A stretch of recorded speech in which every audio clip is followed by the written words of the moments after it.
Well, hi, good morning. Thanks so much for joining me in my shop.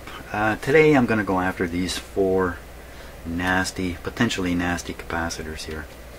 In this radio, the only place these brownish capacitors show up is right here. So I'm going to replace these now because I'm pretty sure these are unreliable type capacitors. So it's a pretty harmless thing I can do today.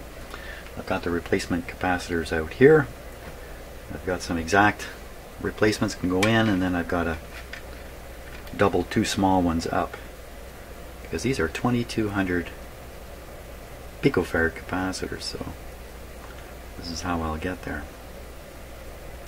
So that's what I'm going to do, but I have a few things to say. I usually have a few things to say. First of all, thank you very much for your comments. You know, I'm hit and miss on reading comments and replying to comments. Sometimes I completely ignore them for days on end, and some of you become very aware of it because you're making helpful comments and I don't seem to be reacting to them. There's a long explanation I'm not going to go into, but there's a lot of rational reasons why it makes sense for me not to read comments. I know that sounds kind of weird because the comments can help, but the one I'll put forward now, and just to help you understand what's going on inside my head, maybe I should help myself understand that first, is for me, doing this work is like climbing a mountain. And here's the thing.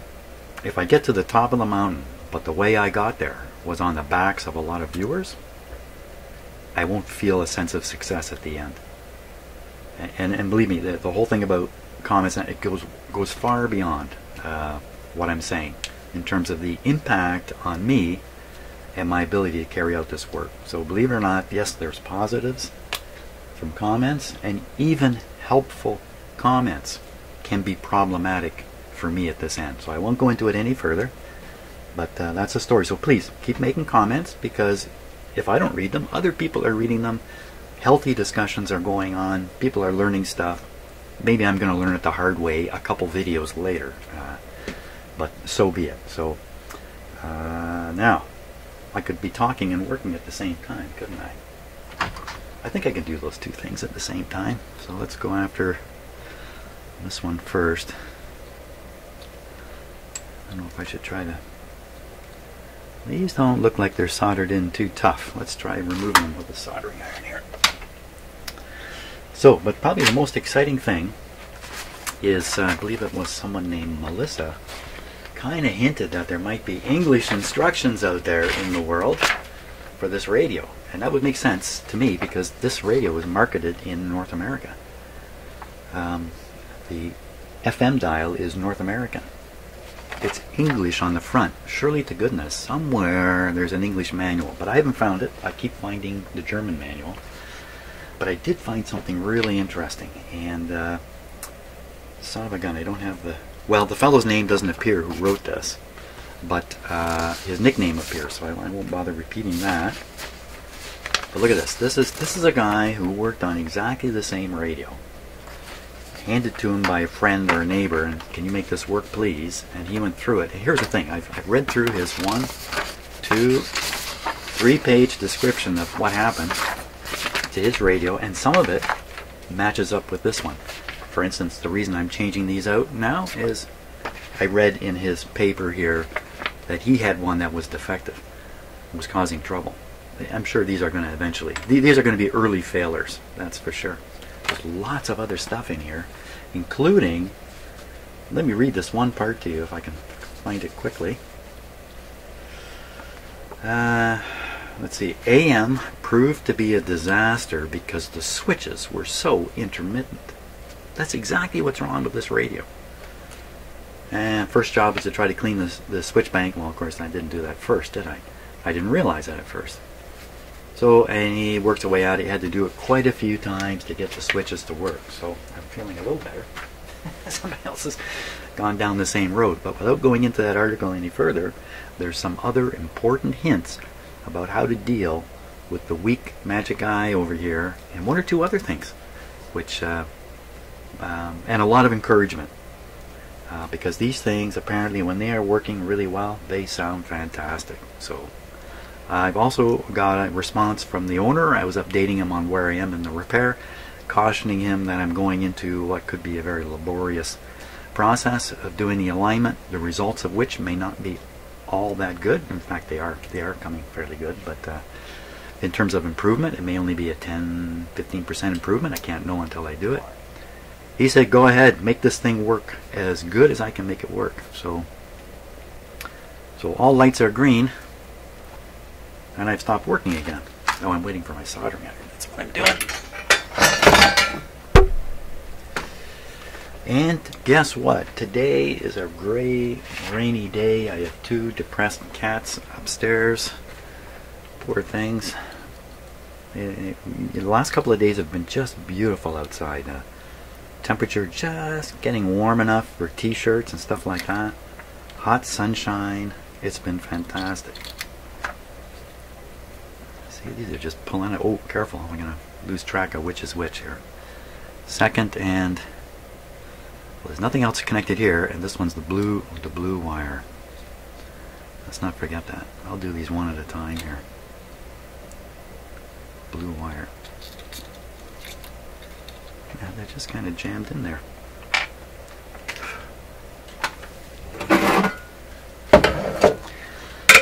But my real story is how come I got into the shop a little late this morning. I got up quite early because I was off on another troubleshooting journey in my house, which I think I can talk about and do this at the same time. So today our house was a little warm this morning, and quite humid inside. So I thought, this might be a good time to fire up the air conditioner for the first time in the season. I have a, like a 1 ton or whatever it is air conditioner on my furnace, like so many people do. And went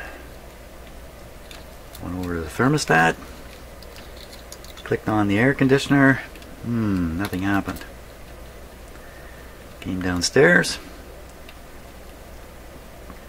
Looked in the fuse panel. Oh, circuit breaker's open. I must have opened it in the fall for the season, for the winter season. No problem. Close the breaker. Nothing happened.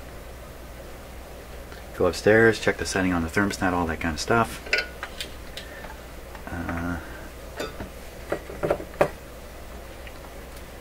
It should be operating air conditioning. There's nothing happening. And then I realize there's really nothing happening. Normally we keep the fan going on our furnace in our house to balance out the upstairs and downstairs temperatures. Going just kind of loping along all the time. There's no fan going. There's no fan going. Oh my God, I've turned on the air conditioner.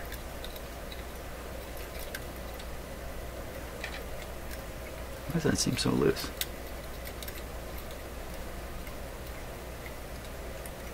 Oh, it's just a thin wire. Let me put the other side on. I've turned on the air conditioner and destroyed my furnace. And now we don't even have a fan to operate. It's not going to make my wife very happy.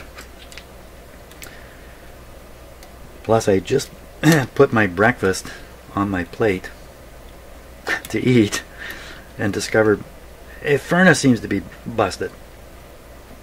So, fiddled around with the furnace a bit more, went and ate breakfast before it got too cold. Came back to the furnace. What is going on? I look for there's a green light in my furnace, which will indicate the status of things by the way it flashes and stuff like that. In particular, the green light should be on. It should be on, flashing, doing something. There's no green light. No green light. So I dig up the manual for the furnace, which I luckily have. The previous house owner left it, and said no green light, no power. No power. Why would there be no power to my furnace? I didn't do anything. I just turned on the air conditioner. Oh, maybe it tripped the breaker and I didn't really notice or something. So I run back, check the fuse panel. Everything's okay. So then I get out my handy dandy meter here. Let me show it to you.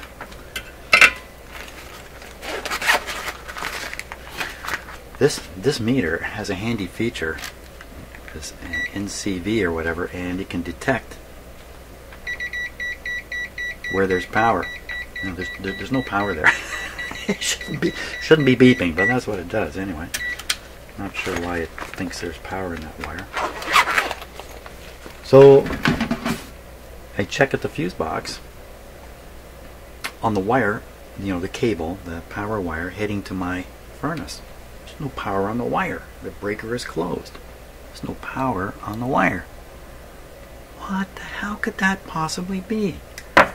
Now I'm in a panic. I'm thinking, oh my God, what the heck is going on here? This is as bad as what happens with radios. I'm starting to think that this is saying something more about me than it is about my furnace.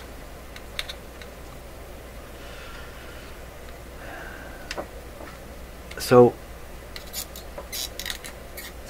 I fiddled around some more with that meter at my fuse box and finally realized that, yes, in fact, with the breaker closed, there is power leaving, or voltage anyway, on the wire heading to my furnace. So I go to the furnace with my little checker, and there's no power at the other end of the wire. Oh my God, this is a dedicated wire in my house coming from the fuse panel. What am I gonna do? Somewhere there must be a box with a loose connection. This just can't be happening. I'm totally getting to be beside myself here. This one's not quite as easy.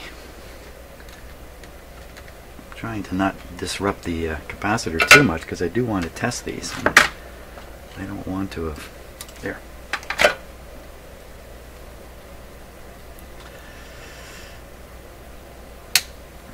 So I stopped to think. You know what? It's a good idea to stop to think sometimes. Stop to think. Okay, between the fuse box and my furnace, is there another breaker or switch? So I'm running around my house, and all of a sudden it dawns on me. There is. There's a furnace switch in an odd place, the on-off, like a sort of the owner's on-off switch, if you like, in an odd place in the house. I can actually show it to you from here. I think I can. Anyway, let's see. You see way down my hall? I got so much big stuff in here now. Okay, so I'm going to run down the hall. I'm going to point at something.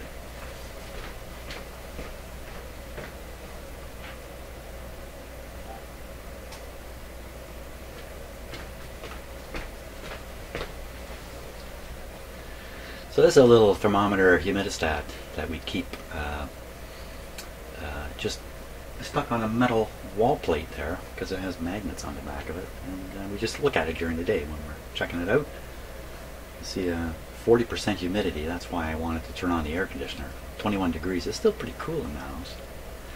So, you know, magnetic clips, I found a good spot I could stick it right there on the wall, on top of the on-off switch for the furnace. Let me go put that.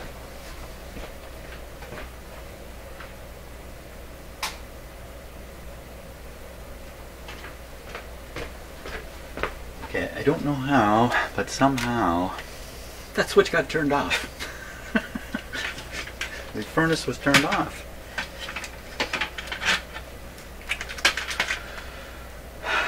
That was the end of the troubleshooting event with my furnace. The furnace was switched off. I switched it on and everything went back to normal. I never did bother with the air conditioner in the end. Because I think probably the furnace, the loping fan was probably off all night. And that's why it was so muggy in the house in the morning. Anyway, there we go. Another troubleshooting story.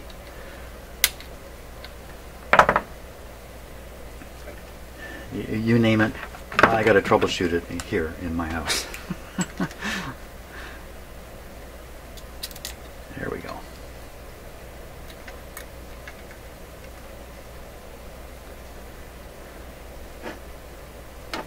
Some of these German radios are loaded with this kind of capacitor, and I think it's quite true that these guys, they got to go. This style. There's a manufacturer. These don't look too bad, you know. They come up the wire, lead a fair distance. 2.2 nanofarads. MC, I think, is the name of the manufacturer here. The ones I'm thinking of are Hunts, made by a company called Hunts. They're British. Capacitors. Ouch. Come on out of there. There we go. So that's this one and this one.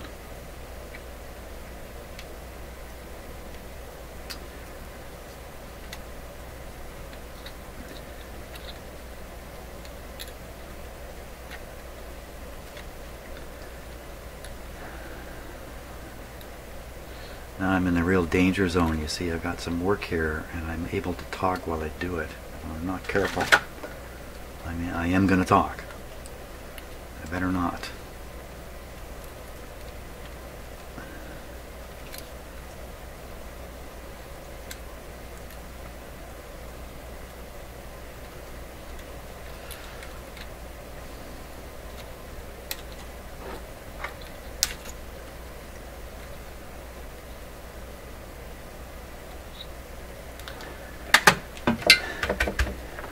I'm glad I'm doing this simple stuff here today because I really did get pretty disturbed by everything that went on this morning.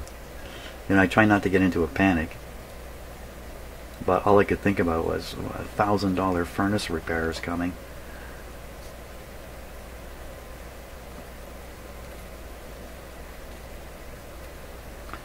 And I'm willing to bet some repair guys would come into my house in a situation like what I had. They would eventually discover it's nothing but the wall switch. But you know what? They can't make money that way. So I'd end up with a new board in my furnace and a $400 charge. And he'd take that new board, take my old board, stick it in his truck, it'll go into the next guy's furnace. Make another $400 bucks. I don't have a lot of faith in repair people. Oh my God, I'm a repair guy myself. Yeah, but you see the difference here? I video everything.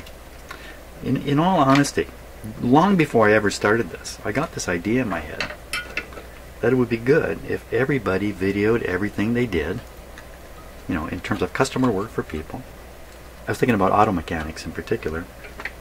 Have a little camera going in their shop, and if a customer were interested, he could,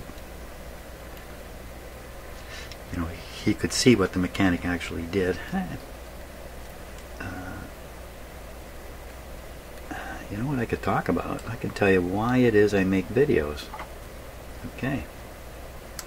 Why do I make videos? No good reason, really. That's the honest truth. Yeah, there are good reasons for making videos, but that's not what really prompted me. I started making these videos completely by accident. My first couple videos posted to my YouTube channel, I didn't know they were posted there. I didn't even know I had a channel. I didn't understand how comments worked. I didn't know anything. So well, how in heaven's name did you get videos onto your YouTube channel and not even realize what you were doing? It's because years ago I woke up one morning. I'd been doing radio repairs like this secretly in my shop. I'm just working away. And one day I woke up and I thought, you know, it'd be kind of interesting if I could figure out how to get an image on the internet so the owner of the thing I'm working on could watch, or at least kind of check in periodically and see how I'm doing. So I dragged out this old laptop. I read up on Google Hangouts. I was so surprised to see, hey, maybe I can actually pull this off. This laptop, old camera. Set it up, and believe it or not, I actually got it to work. When you do a Hangout, and Hangout is a live video thing, you probably know about this. When it's all done, it automatically posts to your YouTube channel. What? YouTube channel? I have a YouTube channel? Yeah, if you've got a Google ID, you've got a YouTube channel waiting for you. So these things went onto my YouTube channel without me knowing it. I think I did maybe 3 sessions like that, just 10-15 minutes, no big deal. Terrible video, just terrible. Horrible camera, computer couldn't, it's a laptop, it's not built for anything like that. Terrible. But then I saw, oh, this got posted on YouTube. That's kind of interesting. So over the course of literally maybe 2.5 years, I slowly put together everything I needed to make the videos you see today. And that includes cameras, audio stuff. It's just come from here. Like microphones, mixers, all that stuff. Just slowly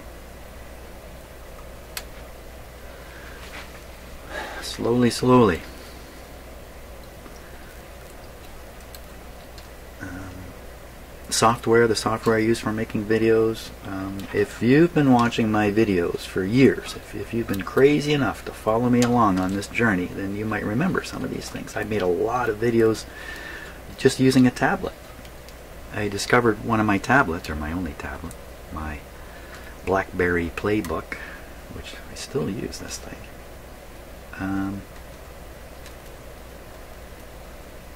You can make 720 videos on it. It's just a tablet, right? It's not a handy camera for. It's not easy to work with, but that's what I did for quite a while. I made videos just to use, and the micro, it was muffled sound and everything. Terrible. But I started getting some viewers. There was one person in particular at the very start who strongly encouraged me. That's Mr. Tiktalibus. I think is fairly well known among people like me doing this YouTube stuff. He latched onto my videos early and strongly encouraged me to keep going, because I'm trying to fix radios here. I'm really not trying to make videos.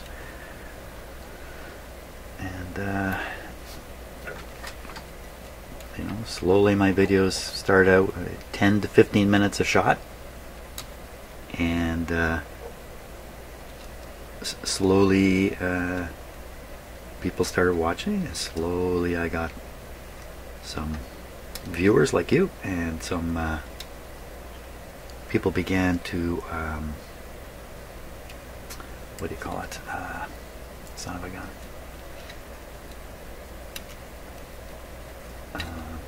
Sign on to my videos. I forgot the word, for crying out loud. I forget that. Oh, that's good. Drop the solder.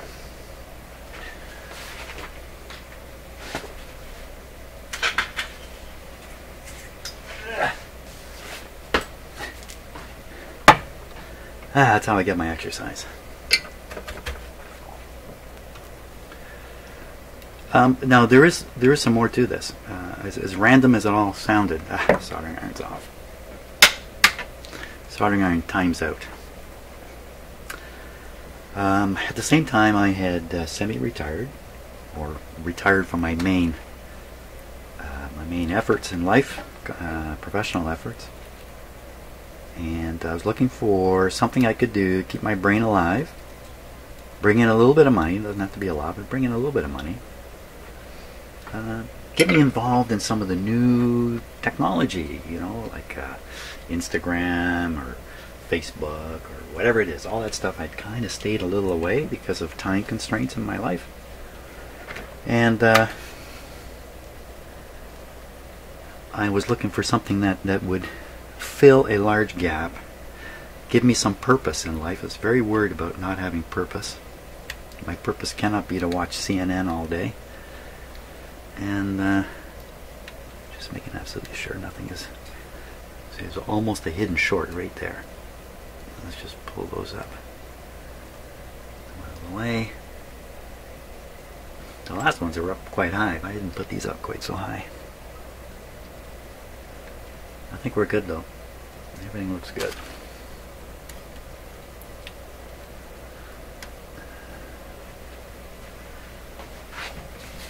So in the end, once the video thing started going, once I sort of got onto it, I kind of committed to it because A, it's a little bit of fun for me. Two, my focus is really trying to repair radios, not making videos. You know, I talk to myself anyway. Why not run the video? In fact, these days I talk to myself a horrendous amount. I talk to my cats like they're people.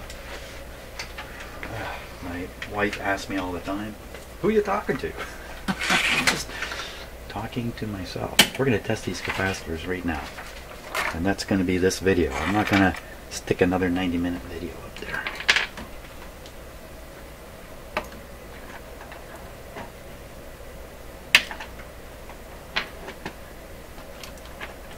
So the first thing is leakage. Let's see if there's any, how leaky these guys are. I'm not sure it'd be terribly important if they're leaky a little bit, considering what they were doing.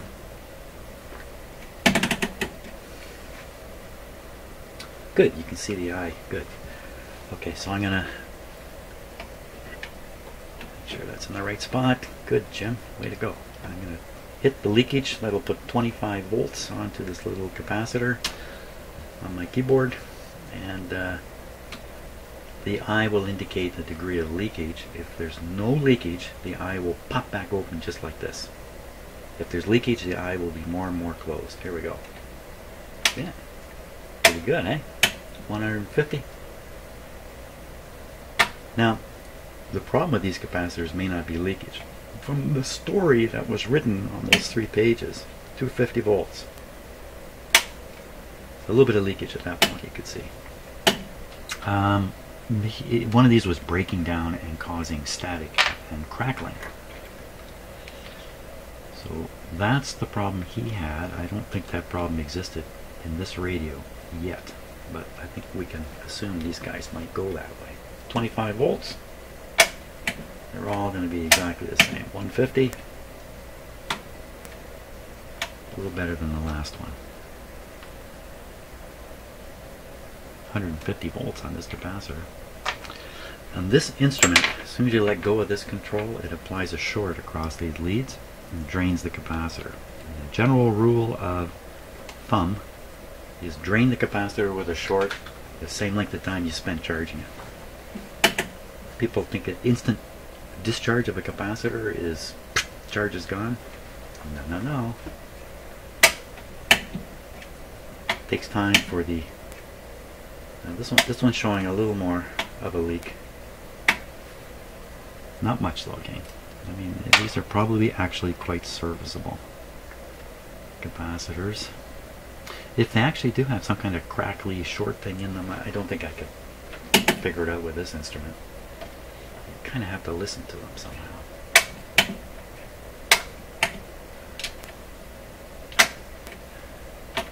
Just a wee bit. So these actually weren't that bad. But it's good they're gone. And, you know, now these cannot be a problem. They cannot be a problem. I'm going to store them under G here. There they go. And I'm not going to bother testing the radio. I think we can be quite assured that this has not caused any real difference in it. How did this get knocked down? It was not supposed to be standing up. How did it get knocked down? What did I do? I don't know. I don't like that.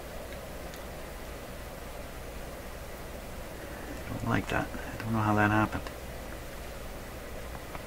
I knocked this one down without knocking that one down. Okay. So where are we at on this radio? We're about to do... oh, by the way, I think I did mention this. I hunted for an English version of this. I can't find one. And thank you very much for helping me with the translations of a few things here. It has, as we were looking at yesterday, it has an instruction set for the loop antenna and then an instruction set for aligning with the long antenna switch on. Seemed to me it was backwards. So I did see a comment again, I think it was Melissa, who was saying, hey, the schematic you're using actually doesn't match this version of the radio. This is the North American version. And I think I've seen one or two things so far that are like that. For instance, the position of these tuning coils and capacitors doesn't seem to be exactly the same as this diagram. That's a little unnerving.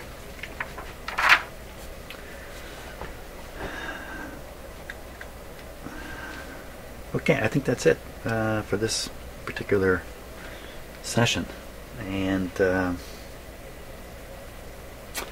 think we'll just get back to the alignment after this, which I may continue on with on the next video. Thanks for watching.